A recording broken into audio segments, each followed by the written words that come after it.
thanks for joining me. Yeah, of course. You want to introduce yourself a little bit?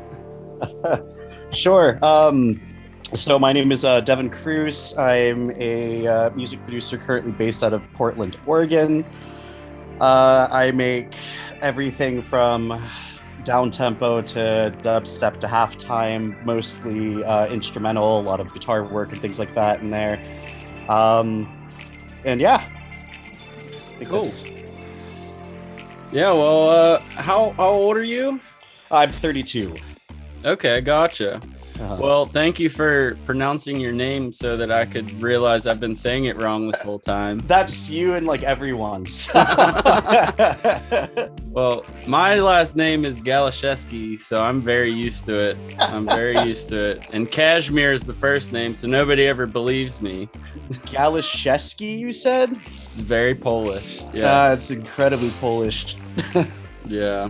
So, dude, I was just jamming on the Couch Fam mixtape before this, and just mad props, man. I'm so happy for you that's been getting a lot of views. It's been doing well. Now I just need to get off my ass and get some of those tunes released. But it's yeah,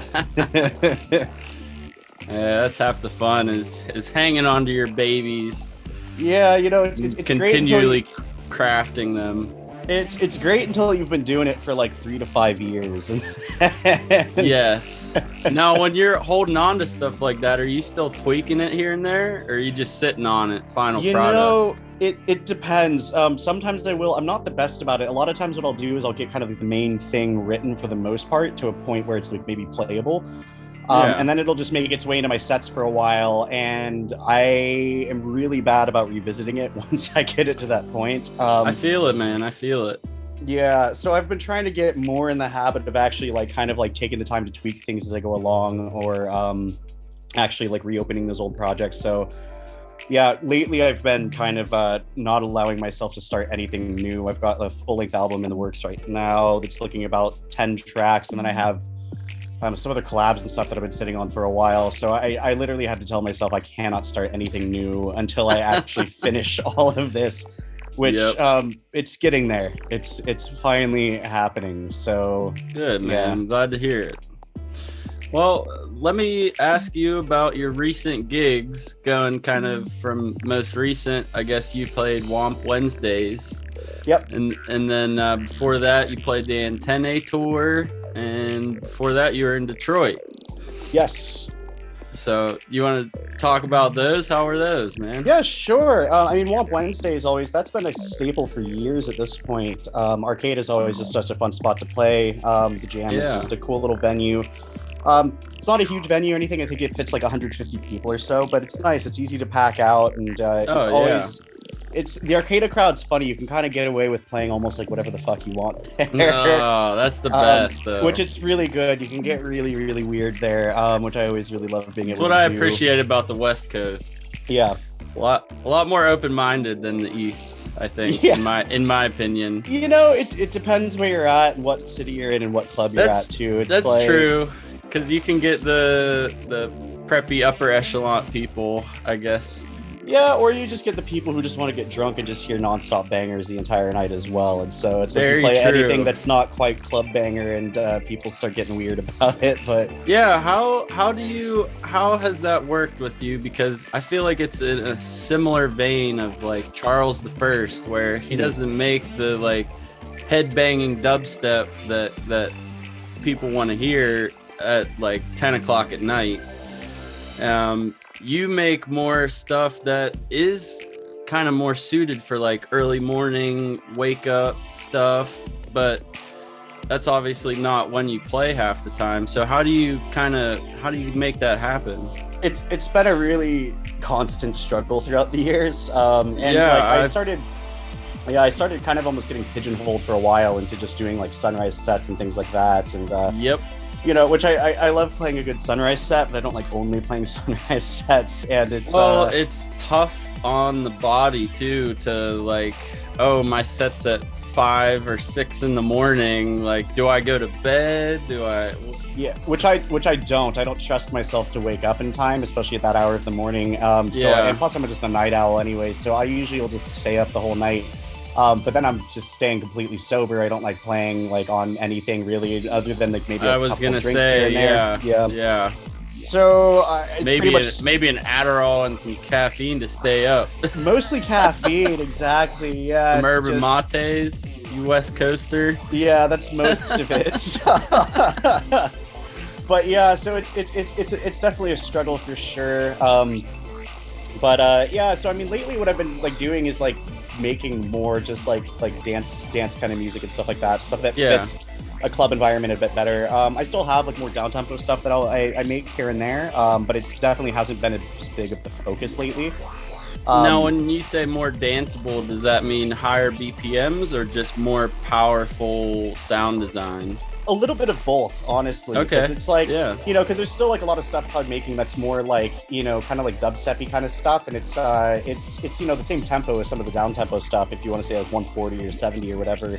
But it's just just a little bit more driving, a little bit harder drums, a little bit heavier sound design and stuff. Stuff that's gonna get people up and moving a bit more. That's not quite so like, I guess like cerebral, doesn't like exactly. So well, I want to ask you about your musical beginnings. What did the role of music play for you in your growing up? I mean, it was a pretty huge part of it, honestly. My mom's always been super into music. She's been a singer most of her life, and also piano player as well. That's her main job these days, is teaching voice and piano. And so she got me started on piano when I was probably around like 4 or 5 years old. Wow. And I did that pretty much until middle school. I did band for a couple years in middle school. I didn't really want to. She forced me to. So yeah, I feel it, man. Yeah, I played trombone for a year. Brass boy. I was a baritoner. Oh, nice. Yeah, I mean, I liked it, but I also got sick of having to strap it to my bike every day and carry it around school. So I switched to flute, I think, the next year. My mom played the flute. Yeah. So I did that for a year, and I think it was around middle school when I started playing guitar, and that's the one I kind of like really picked up on, and have been pretty steadily playing since then. So did you start with an acoustic? No, I started with an electric, actually. I think it was like a little Fender Squire was my very first one I got, with like an amp, and then classic. Yeah, and then I got an acoustic, I want to say like 2 or 3 years later after that. But yeah, I was into like a lot of like rock and stuff back then. It was a lot of like, I got really big into like the emo, screamo kind of scene, and like then a lot of like metal and stuff from there. And then I started getting more into electronic music and the production thing, I think when I was probably about like 19, 20, I think. Friends were showing me more like, it was stuff like Spangle, Infected Mushroom I got really into. I started discovering some like early dubstep. And I was just going out to like raves and stuff like that as well, so I started getting into like some like house music, a little bit of trance here and there. But that's actually one of my favorite questions is do you remember your very first rave? Yeah, that's a great question. Okay, so yeah, I think the first rave I ever went to, so I would have been like 16 or 17, and that was one called Beetlejuice in Sacramento. It was like a 3 or 4 room thing that I think they still put that party on, if I'm not mistaken. I mean, not since COVID, but but that was like, it was like a little like all ages thing in a bowling alley in Sacramento, where I grew up. And at the time though, I had no idea what it was. It was just a party or whatever, so I had no idea really much about the music. I had no idea what a DJ did or anything. I just wanted to eat ecstasy and go to a party, so that was and then I think I didn't really go quite as much until I think I was like 19, 20, and I started going pretty consistently to the parties around Sacramento. I got really into dubstep at that time. It pretty much kind of went from like metal to like Skrillex and like heavy dubstep and stuff like that was the transition. And then I started learning. Actually, no, I got introduced to production first, and so I started like toying around with like Fruity Loops, and Massive was the big synth at the time. Oh yes. And then I kind of like, there just weren't many resources for it back then, because this was like what, like 2010? Yeah. Yep. So it was just hard to find information. It was pretty much like what I could find from friends. There wasn't too many tutorials or anything, and I just kind of got stuck. I was just having trouble figuring it out. So I started getting more into DJing around that time. You said you were on FL? I was on FL briefly, yeah. Okay, yeah. It was very clunky back then. I tried it back then too. You know, it was a bit like my thing with it though is it was kind of easier almost just to get started off with and figure out like how to just like make a simple drum beat and do some shit. Like, because I tried picking up like Logic and Ableton and I could not figure them out for the life of me at the time.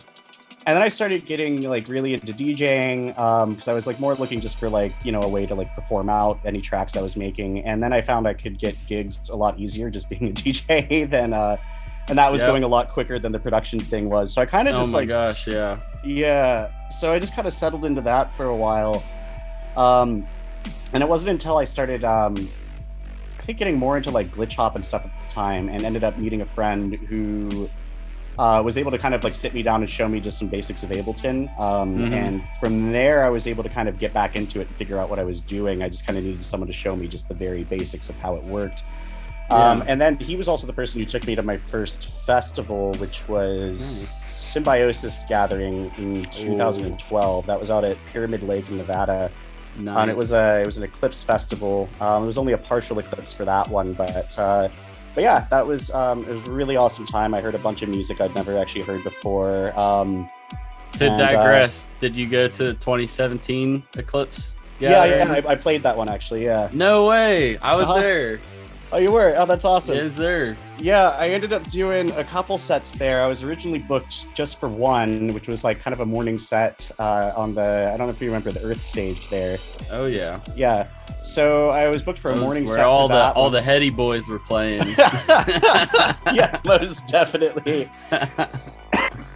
But yeah, played a morning set there, which was like, you know, all right. I think like there's probably like a few hundred people there or something. Yeah. And then I ended up actually filling in for Kroes. I think it was that night or the next night. No shit. Yeah. So it was a whole thing. Basically, I think there was a miscommunication. She was supposed to do 2 sets, and for some reason that wasn't communicated properly or something. And I had actually I'd gone behind the stage just to go say hi to her real quick. Oh, excuse me. I'm just gonna. Oh, you're good. Kroes is like drying out. I might have to go snag a water bottle in a second. Oh, that's cool. But I think we're good for now. But yeah, so I went behind the stage to go say hi to her, and then I was just gonna go over to go catch Opio's set, I think. And I remember just everyone behind the stage is kind of running around freaking out, and I was kind of like, "Hey, where's Chloe at? What's going on?" And they're like, "She's not gonna make it. She's in transportation from Portland. Like, what are you doing right now?" And I was like, "Nothing." They're like, "Okay, where's your gear?" I was like, "Yeah, it's back at camp." They got me a golf cart, rushed me back to grab that, and so I ended up jumping on and filling in for that. Which I think that was closer to probably like 10,000 people there. So that was. Oh my god! What did you play? I played mostly my own music. Actually, it was like I kind of reworked the set from that morning, added in like a few other tunes from friends and stuff like that. But did you have to deal with some mean mugs from people that are like, "That's not Closey"? Not that I noticed personally. Well, that's good. That's good. But who is it? My girlfriend at the time was actually, she was in the crowd, and she said, because I got on the mic and, you know, announced that I was not in fact Closey, and she said, she said there was like a whole group of girls there who just said, they're like, "Oh, it's not Closey, it just went random, let's go," and they just like dipped. I don't even think listened to a single tune of the set, but oh my gosh. See, my most favorite moment of that festival was when String Cheese did a cover of Kashmir by Led Zeppelin. It was like my song. Oh, sick. That's awesome. Yeah. But all right, that's sweet, dude. Well, do you have any this is like the most basic interview question for a musician, but do you have any musical inspirations that guided you, that got you to like actually have that made you want to actually become a DJ and a producer? Yeah, definitely. I mean, early on, I think it was like, yeah, like I said, when I was getting into dubstep, it was like Skrillex was a big one, which was, it was kind of funny even discovering that, because I was really into his band from first to last that he was in before he got into the whole thing. So what I kind of found, I was getting really into like dubstep at the time and found his stuff. And that was, of course, like one of those early inspirations. But yeah, then it kind of started shifting at least my musical tastes. Tipper was, of course, like, another like really early one, especially more on like the glitch hop side of things and stuff. And then when was the first time you saw Tipper live? That's a really great question. I think I actually saw him. Oh, it was in Davis, California, at the college there. Actually, some friends of mine were going to school there and managed to get, I think, him and Cratty out to play sets at like the, and so it was a super small little show. I mean, maybe like a few hundred people or something. But yeah, I think that was the first time I saw him. And then I want to say the next time after that was probably at Symbiosis, I think, in 2012. Actually, nice. So, but I was listening to his music quite a bit before I actually was able to see him live. Yeah. And then let me think. And then, did you ever listen to Edit, like before he was in the Glitch Mob, or like his early albums? No, I haven't. Oh, there's an amazing one he has called, it's the first one he put out, called Crying Over Kroes for No Reason. And it's still to this day probably one of my favorite electronic albums of all time. It's just really super glitched out, just kind of slow, intricate, almost down tempo-y, kind of like early like glitch, like not even quite glitch hop kind of stuff, but like just glitch music. Oh yeah. But it's so good. I'd highly suggest listening to it. I mean, that album came out in like 2007 or 2008 or something, and it still holds up to this day. I mean, of course, like the mix down. I'm gonna have to go find it on LimeWire. Oh, it's yeah. Yeah, I mean, I think you can find it on Spotify and everything like that too. But yeah, that was a huge early influence for me. And then I'm trying to think, because I moved to the Bay Area around 2013 and got really involved in the scene there. I'm trying to think of who I was really into at the time. There's a lot of like the guys who were kind of like local at the time. So Heyoka, before he was on Dralian, was like another huge one. And okay. I think that was right around the time. Yeah, Sixus was just starting to put out music at that time. And was also living there as well. Okay. Man, so there's a nice little melting pot. Yeah, see, Duffrey was another one who was living there at the time. We actually used to live together for a couple of years in Oakland. So were you connected in with the Wormhole Wednesday people at all? Yeah, definitely. So they were some of the first... Yeah, go ahead. Yeah, they were some of the first people I met, actually, when I moved down there. And I think at the time, they hadn't started doing Wormhole yet. I think it was the first party they actually threw as Wormhole, actually, I played. And this was, they threw it at a yoga studio, and it was me, Yeti, this guy, Dr. Knobs, and I'm trying to think of who else played that one too. God, I can't remember. But yeah, they threw this party at like a yoga studio, and then shortly after they started doing the weekly event at a small bar called Era. It was a small, like, under 200 people, like, capacity bar. And they started doing that every Wednesday. So yeah, I've known those guys for quite a long time. That's wild, dude. You mentioned Yeti. I got to open up for him in the backyard, a muddy backyard in like 2014, dude. It was wild. Oh my gosh. Oh, that's so funny. Because he's from around your area too. He's from Dayton or Akron, Ohio. Okay. Yeah. Somewhere in there.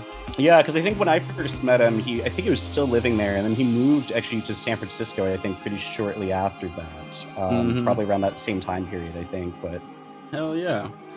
All right. Well, what was your first gig ever? Oh God. Doesn't have to be a paid gig or an official gig. First time you ever DJ'd. That's a great question. I want to say it was just some house party somewhere. I had like a little DJ controller I bought. What kind of controller did you have? What was it? It was a little virtual DJ controller. I think it was a Newmark Mixtrack Pro. Yes. I want to say. So it was super, super basic little controller. Yeah. And then I got a pair of CDJs shortly after that. It was this absolute shit pair of Denon CDJs. They were like They were weird. They didn't even have like the proper like jog wheels on them. They were like this little thin like plastic like thing that you kind of just spin back to work them. They were like $350 for like the pair plus a mixer. Yeah. And the thing with those too is it's like if you get good on a pair like that, you show up to like any club with like a pair of Pioneers or something proper, and they're just so easy to play on. So yeah. But yeah, it was some little house party or something, and then I think after that might have been. There's probably some rave at this. There's this little like weird kind of bar out in Sacramento called Pinky's that people would throw a bunch of like raves at and stuff. And it was like they had a bar, but they would do like all ages parties there. So it's like, you know, you'd have to have the wristband and be in like the bar area or whatever. So it's just like, you know, a bunch of like 16 to like 20-year-olds high on ecstasy. This weird bar that's like on the river in Sacramento out in the middle of nowhere. Oh my gosh. Well, I want to dive into producing and ask you, well, you said you used FL and you tried Logic and Ableton, but I'm assuming you came back to Ableton eventually? That's been the one that I've been using consistently since then, yeah. Like I said, I had a friend who showed me how to use that. And from there, I just kind of like took off. And that's what I found. The more I started meeting people who were actually doing production and stuff, it's like pretty much everyone was using Ableton. So it's just the easiest to find information on to kind of like. Great for collaborating and everything. Exactly. I think I maybe had one or two friends that used Logic, but it was not very many. I mean, even to this day, I don't have too many friends on there, but. I feel it. Do you, what's your favorite synthesizer? So these days, I'd say it's probably Phase Plant by Kilohertz. Oh, yeah. It's a really good one. Have you checked out any of their stuff before? A little bit, yeah. Yeah, because it's like I've just been doing like the monthly subscription. I think it's like $10 a month or something like that. You get like the synth plus all of their plugins, but it's one of the most like diverse synths I've found. I mean, it's like completely modular, so you could set up as many like oscillators on it as you want, as many modulators as you want as well.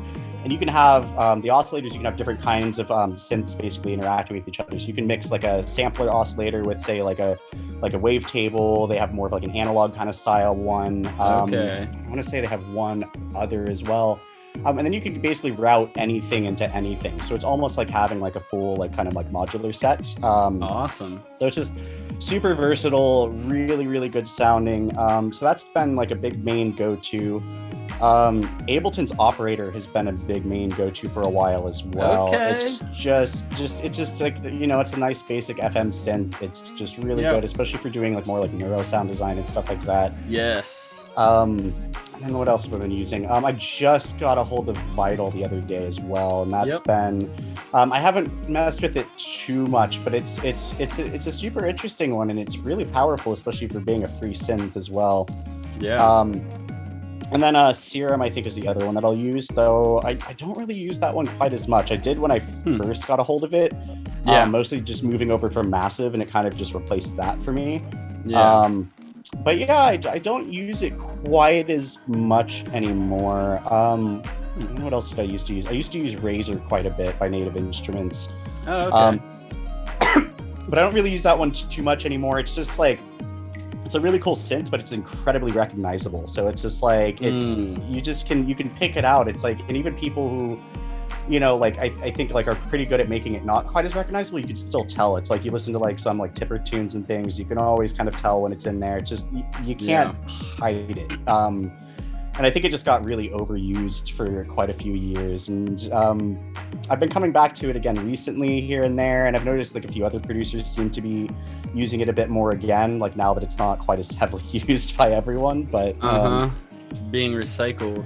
Yeah, exactly. But yeah, I think those are probably like the main ones these days. Cool. Do you have any secret sound design techniques you can give up? That's a great question. No. You can say no. I never mind sharing like pretty much anything that I do. You know, it's but I'm trying to think of like any big secrets to it.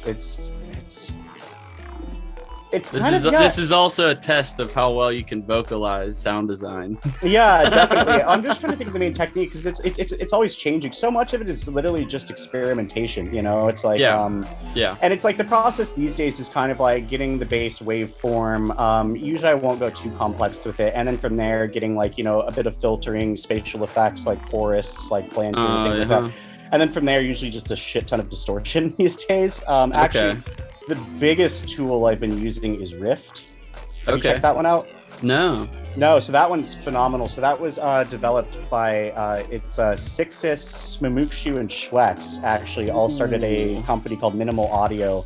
What? And they have What a plugin combo! It's pretty incredible. So yeah, Rift is basically, it's a distortion plugin, but it also combines that with a filter, a really solid delay with like different feedbacks and things like that, and then like a really powerful set of modulation tools. So you know, you have your basic LFO and things like that, envelope, and then you have basically, I'm trying to think of exactly what they call it on there, but you can use it essentially like a step sequencer. And it's similar to like Serum, where you can really get in there and make these really like complex modulation curves and things like that. Yeah.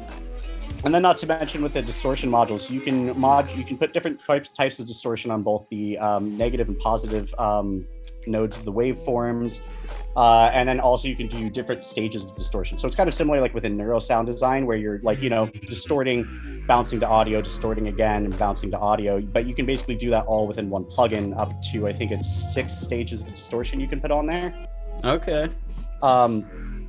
And then just, yeah, really, really solid filtering and stuff like that as well. It's kind of like an all-in-one like neuro sound design plugin pretty much. But I need to get on that.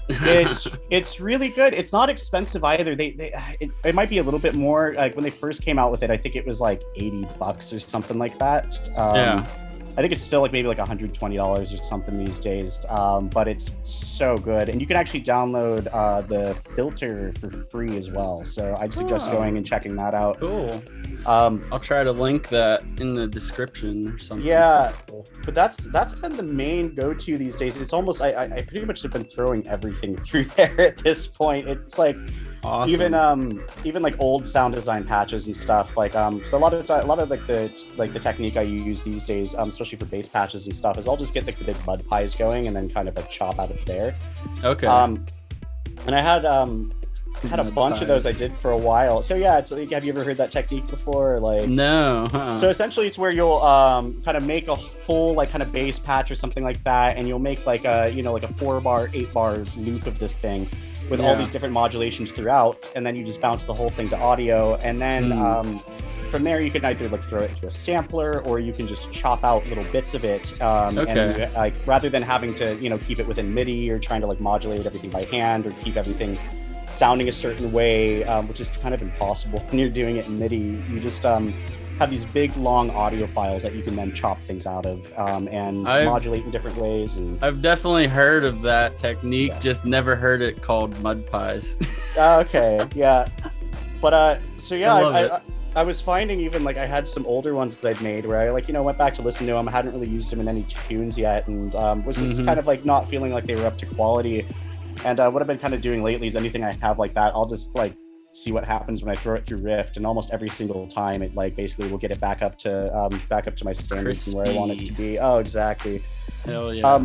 So yeah, it's basically, I guess, other sound design techniques. Yeah, again, it's like usually I'll just like, I work a lot in audio for that. A lot of times I'll throw things into sampler. So I'll have like the big long audio file in sampler, and then I can move the start position of that, kind of start from different places in the audio. You can loop it in different sections, reverse it in other places, filter it in different ways, or like add in like some like extra FM modulation, stuff like that as well.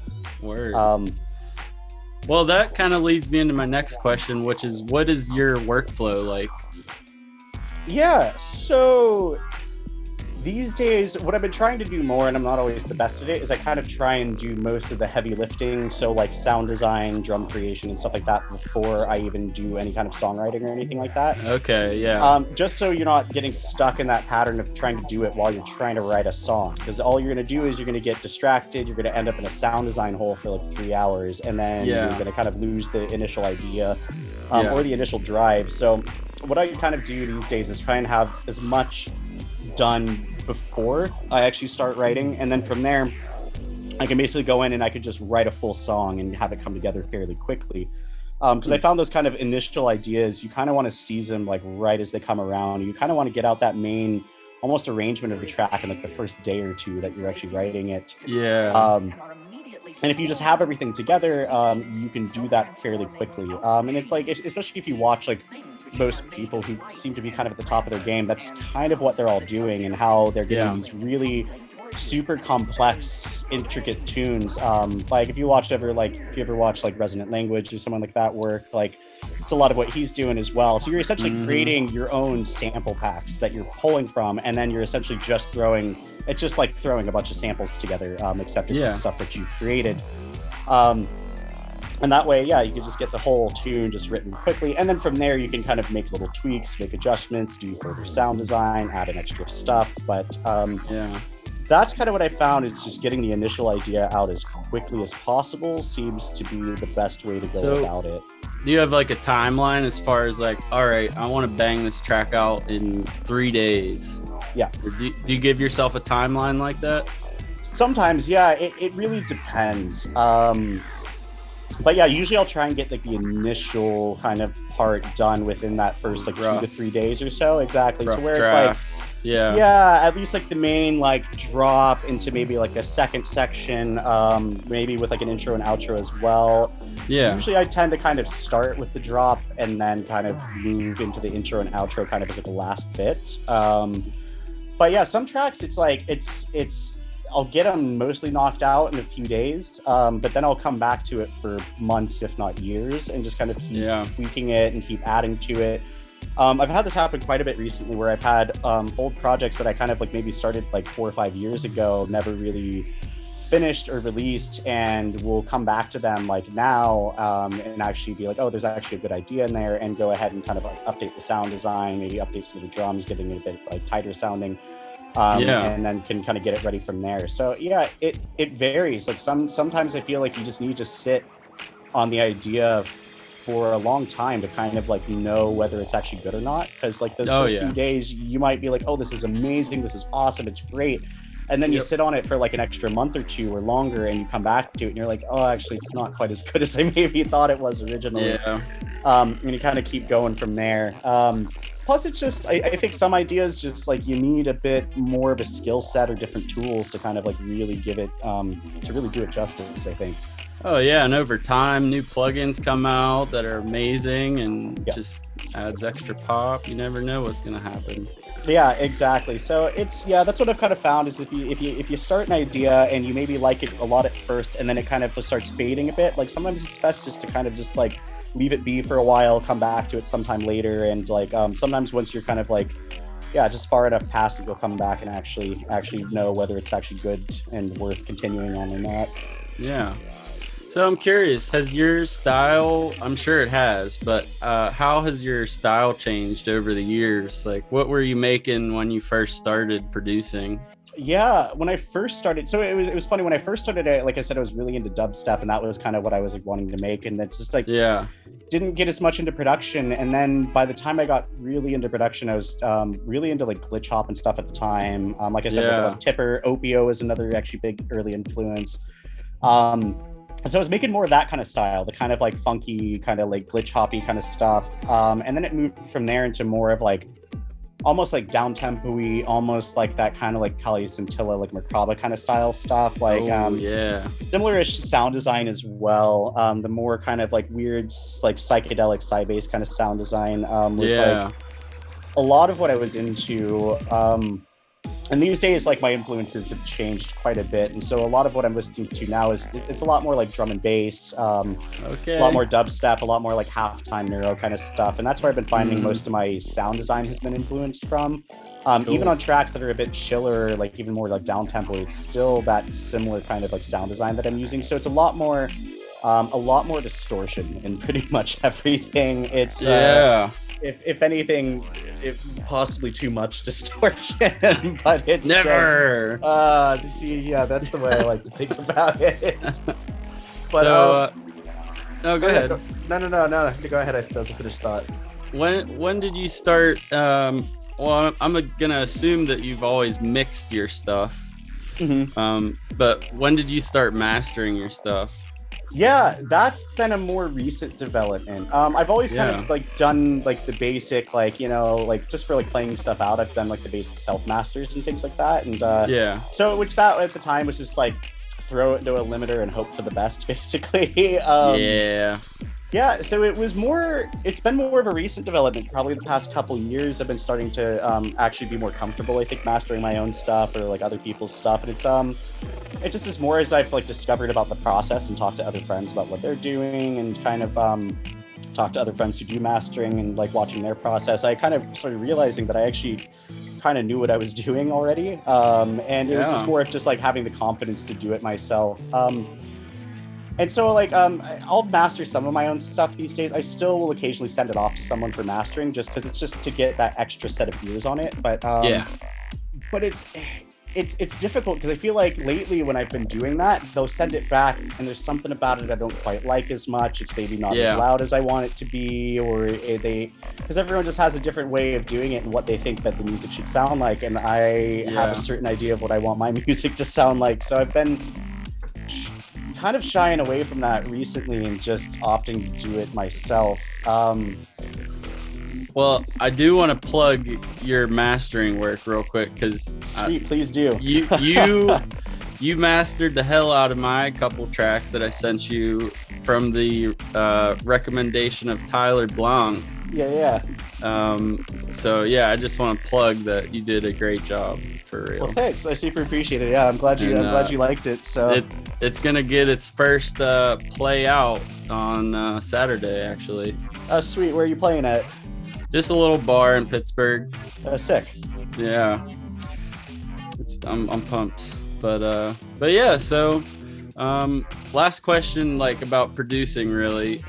Do you use samples at all? Yeah, I do. It's weird, and I think everyone kind of goes through this process. Like when you're producing, it's like you'll kind of like start using more sample-based stuff. Eventually, you kind of like get in that mode of like I have to create everything myself, Yeah. So are you a purist now? I have been lately, not quite as much though. I've kind of fallen out of that. I think it's like once you know how to do it, it kind of becomes a thing of like, I could do it. But I think at this point it's about just like what's going to sound good and what's going to just make the track come out quickest, So it's like if I'm in songwriting mode and there's a certain sound I want or a sample, it's like I can sit there and go and spend all this time making it if I don't already have something like that made, or I can just kind of go onto Splice or pull through my already way too big sample library and just pull something out of there. Because it's at the end of the day, it's just like I think it only matters so much. I mean, there's certain elements that I like to do myself, like bass sounds and stuff, especially because I feel like that's kind of like more of like a signature that you'll get, or like something that you're actually going to develop your own sound through. And if it's something simple, I might just whip it together real quick. But it's like, sometimes it's easier just to go find the sample you want, and then you can from there kind of like mess with it, tweak it, adjust it to your liking. And it's the same thing with presets and stuff as well. It's like, I don't want to use them for every single sound in a track, but like sometimes you're going through presets, or you're going through other things, and you just find exactly what you're looking for, and you can, like I said, tweak it. But like it's because it's just there's no point in like finding the sound you want and then going I just need to create it myself. It's like you're just going to create something that sounds almost the same, and it's just like even if someone else made it, it's not going to sound the same in the context of your music or the way that you're using it, or like so. And especially if you just do that little bit of tweaking of the sound itself. So definitely not as much of a purist these days. So it's definitely a combination of everything. But I do try and make a lot of my stuff. I especially have like a field recorder and stuff that I'll use for like Foley sounds and stuff like that. Cool. But it's a really intensive process if you're going to make every single thing yourself. And I think, I think it's more beneficial if you're going to be selling sample packs and things like that, which is not something I'm currently doing. I probably should at some point, but if you're just trying to write a tune, I think it's just about what's going to sound good and, And yeah, like I said, there's that balance. It's like, I think if you're just throwing together like a bunch of spliced bass sounds from like one thing, you know, it's just not gonna sound as unique, you know. It's like Right. it may sound good, but it may not have that kind of special touch that's gonna But then when somebody does the same thing 2 weeks later, you're like, well, shit, I got caught red-handed. But, yeah, there was something I was listening to the other day, and I can't remember who it was who was saying this, but they were kind of like mentioning like, you know, trying to like speed up your production process, and that was one of the things they said is like, you know, think about like if you didn't like didn't want to take the time to like do the sound design, or like you didn't care about any of that stuff, or didn't have any of those hangups, like what would you do, you know? And a lot of times you're just like, okay, let's just go find the sounds. Like how are you gonna collaborate with people and make shit like? Yeah, at a point it gets to it's like the, you know, like the goat farming analogy, you know, at a point like you're just like you're basically, have you heard that one, or like oh, you've never heard that? Oh, there's a meme that was going around for a while, and it was basically just like, well, I thought like, you know, using loops was cheating, so I started creating my own loops from samples. Then I thought samples were cheating, so I started creating my own samples and like, you know, drum samples. Yes, but I thought that was I have cheating. seen that. Yeah, so it's like I started like, you know, building my own drums, but like, you know, I thought that was cheating, so I started farming goats to make the goat skin for the drums, and like, you know, I'm not making any music, but the goat farming's going really well. So it's just, but it is, at the end of the day, you're just farming goats if you're getting too hung up on that shit. So. I wholeheartedly agree. Well, to get away from production, now that we've lost all the non-producers, what's your favorite gig you've ever played? That's a really great question. Or a top three, maybe. Yeah, I mean, Oregon Eclipse was definitely up there as one of oh my gosh, I believe it, dude. It's a really hard one to undo. I'm trying to think. The venue actually, I played. That's right. I didn't mention that show I did with Antenne. That was in Eugene, Oregon. So there's a venue there called the Big Dirty that's absolutely phenomenal, and that was my second time playing there. Nice. The first time was headlining, but it's actually they took a bunch of pieces from the Earth stage from Oregon Eclipse and have basically made a venue out of it. So it's just really, really visually striking venue. I want to say it's just under like a 300-person capacity. I'm telling you, man, you West Coasters don't know how lucky you are.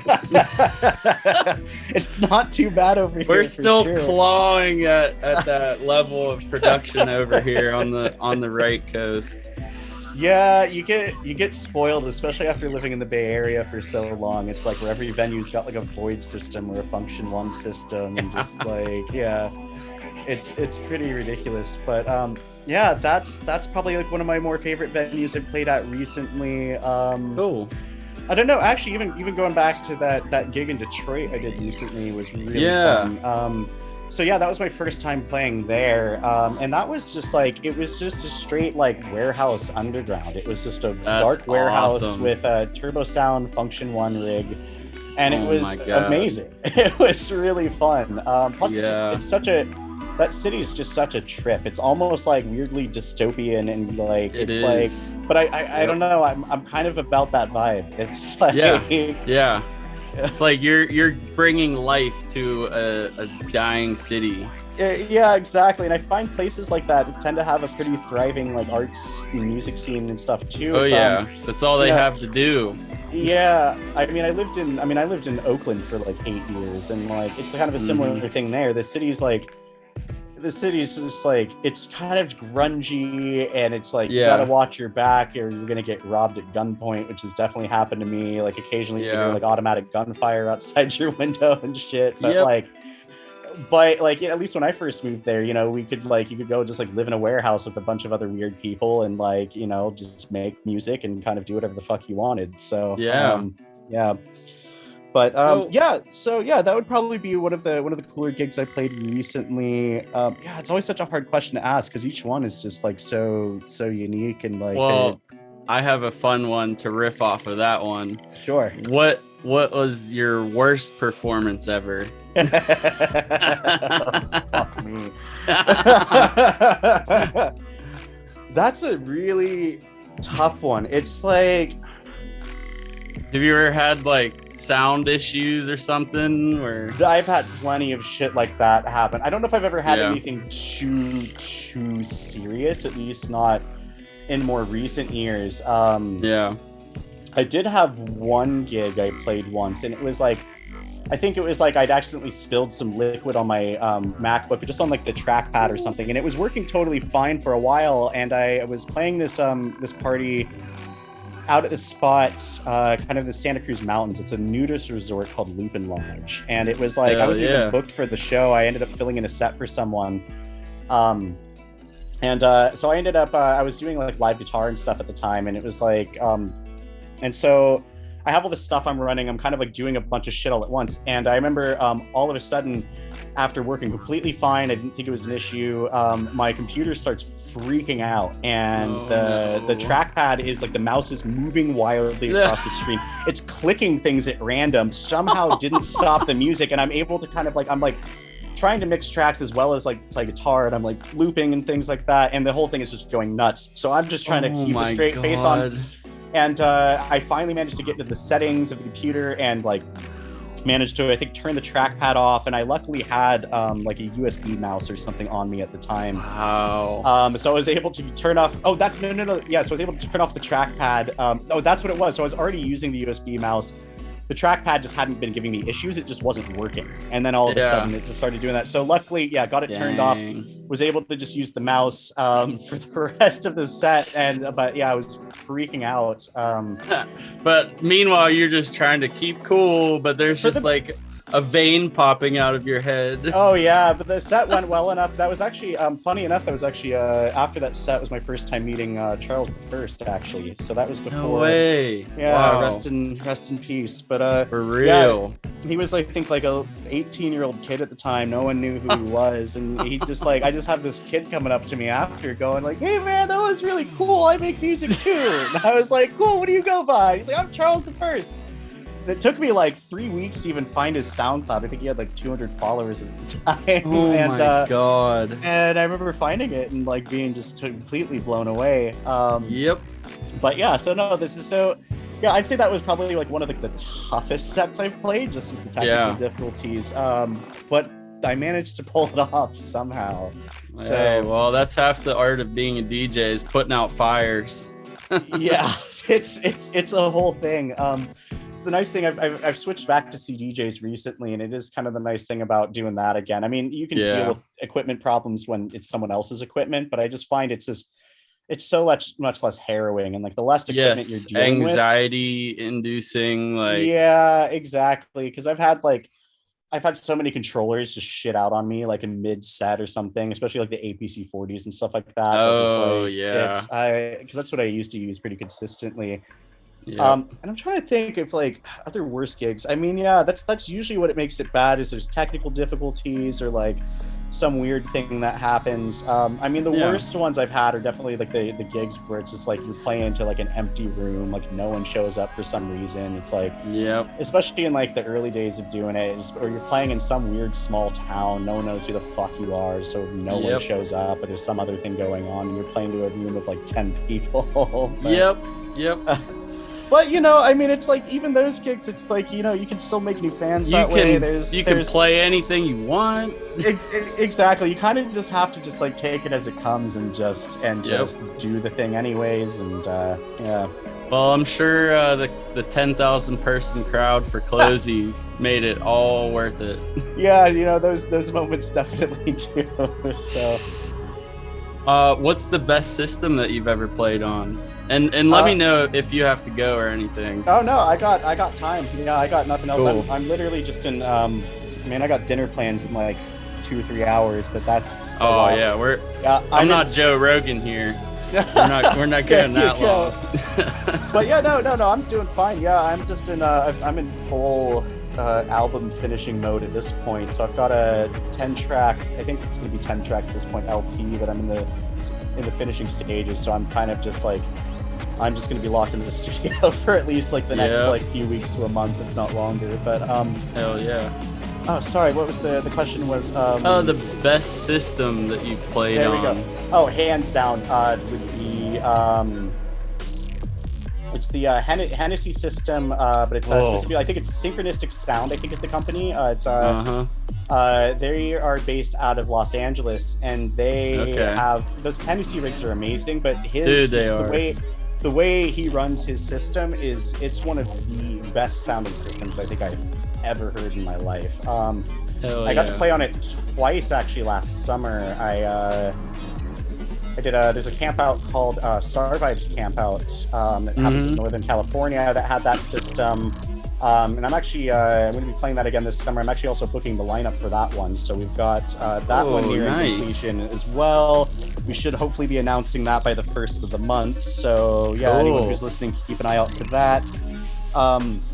And then I played, it was the week after, I think I played a desert party out in LA with, it was Duffrey, On Hell, Turnian Sound, I'm trying to think, Simba. Yeah, it was a really, really good one. And then, same sound system there like a week later. And it's just, I'm yet to hear anyone run that system better. I'd say the only one I've heard, the one, I mean, the one I'd say a close second, if not right up there with it, would be I'm trying to remember his production company, but Canyon Walker's Function 1 system. She was at Burning Man a couple years back. He was running the system. I was camped with a camp called Mountain Everest. And that was their first time showing up to the burn as a sound camp, but he was running the sound the entire week, and he has it sounding incredible. He also does sound for the Yunts Festival and but the way he runs his system is just absolutely phenomenal. So I'd say those are probably the two favorite systems I've played on. Cool. Yeah. How do you handle all the traveling that you do? Like, what is your do you have a health regimen, or are you like totally fly by night? It's pretty difficult sometimes, and it's just it goes back and forth. It's a lot to handle, especially when it's like consistent gigs or like every weekend and stuff like that. And it's I try and keep a health regimen as best as possible. When I'm traveling for gigs, I try to not. You kind of just have to make sure you're not partying too hard, because it's really easy to do. Is like, because like everywhere around you. Yeah, and everyone wants you to come back and party, or they want you to come hang out. You kind of just have to stick to your guns and say no. Yes. And I tend to take like breaks from like substances or drinking and things like that. Just like, I feel like I've been doing it too much, I'll stop drinking for like a month or two and just kind of have a nice reset. Usually, especially the way I'm doing gigs most of the time is I haven't done like a big like tour or anything like that in a while. So mostly I'm just doing like flying out on the weekend for like gigs, like maybe like 1 to 3 days or so. And so then I can be home during the week, and I can kind of be on a more of a normal routine of like, wake up, eat a good breakfast, go to the gym, actually get some exercise. It's hard, and you just like, it's easy to slip back into bad habits, or like if you're traveling too much, it's hard to eat well when there's like, trying to eat like shit from restaurants or fast food or whatever you can. DoorDash. Yeah, exactly. And then it doesn't help that I also have an 11-year-old son who also lives out of the state, who I go to visit at least every month. And so that's a bunch of traveling. I now have a girlfriend who also lives out of state. So I'm not doing myself any favors with the way that my life has been arranged. But believe me, I get it. Yeah, it's just about just trying to like stay on top of shit. Even when I'm on the road, like trying to get like some exercise in is like pretty essential as well. Like whether that be like getting a quick workout in the hotel. Actually, one of my brothers gave me a whole set of like resistance bands to use. So I can like pack them in the suitcase easily. You can kind of use them wherever. And it's kind of nice if I'm like out like doing shows or traveling around, like just getting out with friends, and even go on like on a hike or something like that. And, you just kind of just have to take it easy and just try and take care of yourself where you can, and just also accept that you're not gonna be perfect at it, and that you're gonna you can't be Superman, and you can't just stay super on top of things all the time. You just kind of have to just be easy on yourself and be a little vulnerable.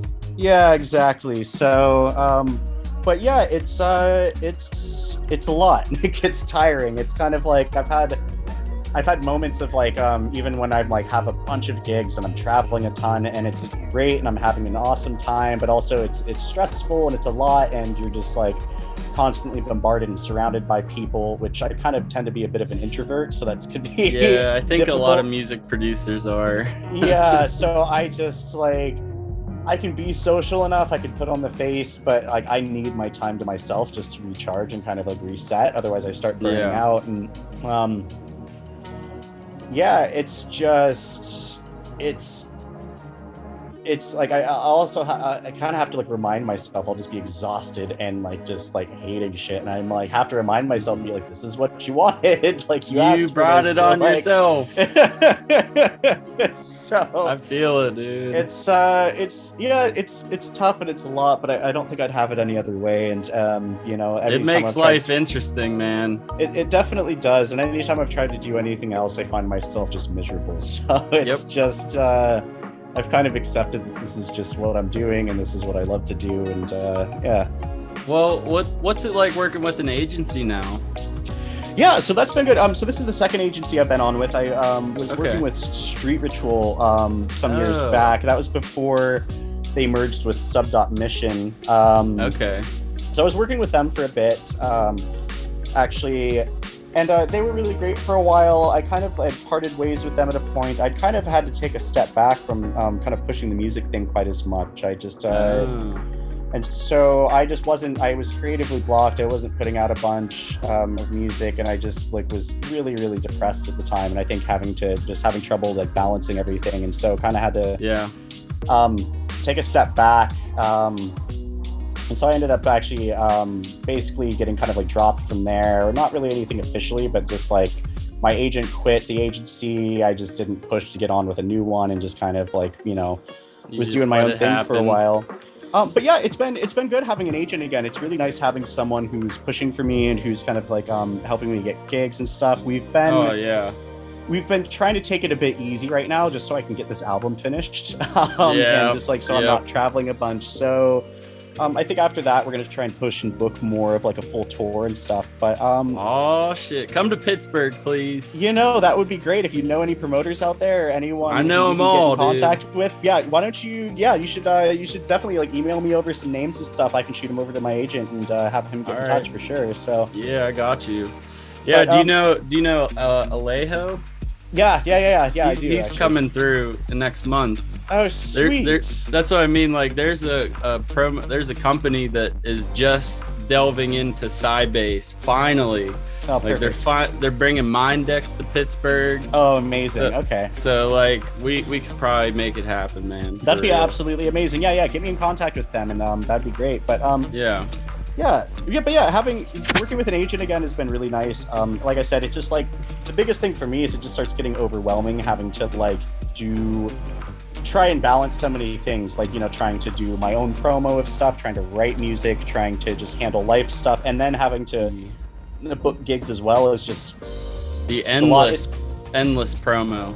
Yeah, and it's a weird thing of trying to like negotiate fees and stuff for yourself. It's like, you know, you kind of like. And I think as an artist, you always kind of want to be the person who's easy to work with, who's not going to like push too hard, which, you know, can be good. And there's a balance, but it's kind of hard, I think, to kind of get yourself like maybe paid what you need to, or so having someone else to kind of do that. It's hard to evaluate yourself and your own art. Yeah. But I think one thing I'll say about having an agent, though, and I think it's a misconception with a lot of people, especially who are starting out, is they think that, oh, I'll get an agent and then they're going to get me all my gigs and they're going to do this for me. And it's like, they definitely can, and they should be getting you some gigs that you aren't getting yourself, but you're still going to need to do a lot of outreach on your own. You're still going to have your own personal connections that you've had.